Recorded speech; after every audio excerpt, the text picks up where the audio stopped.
We wanted to talk a little bit more about the nutritional approach that we recommend here at Revolution Health and Wellness Clinic.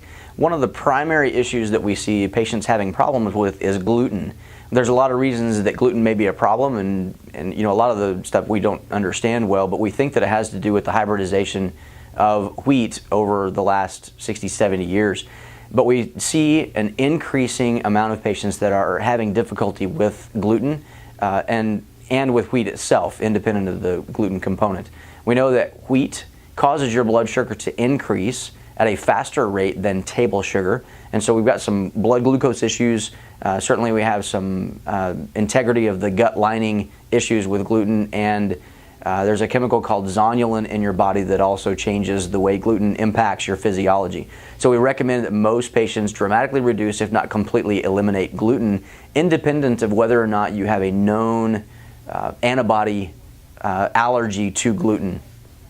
The other nutritional approach that we often recommend is called the paleo diet. And the paleo diet, some people will refer to as the caveman diet. And it was originally described in a book by Loren Cordain, and he wrote a book called The Paleo Diet. And Rob Wolf subsequently wrote a book called The Paleo Solution, and we definitely recommend that book to get a better understanding of what the paleo solution or the paleo diet is and how it can affect your physiology.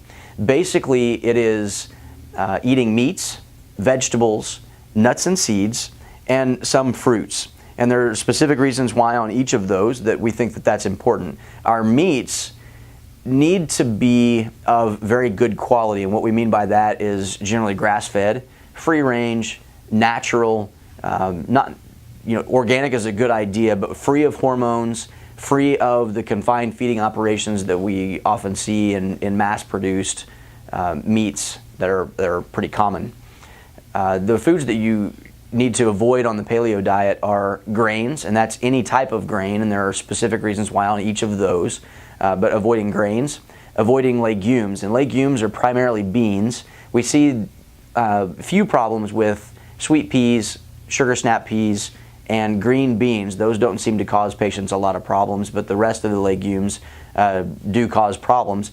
Peanuts are actually a legume and not a nut, and so we include those, and we recommend that you not eat peanuts on the paleo diet.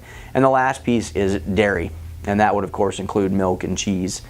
So we recommend eliminating those. And generally our approach is that we eliminate those for 30 to 60 days, see how you're doing and how you're feeling, and then we'll slowly, generally one food at a time, reintroduce foods to see how you tolerate each one of them, and we'll help guide you through that process.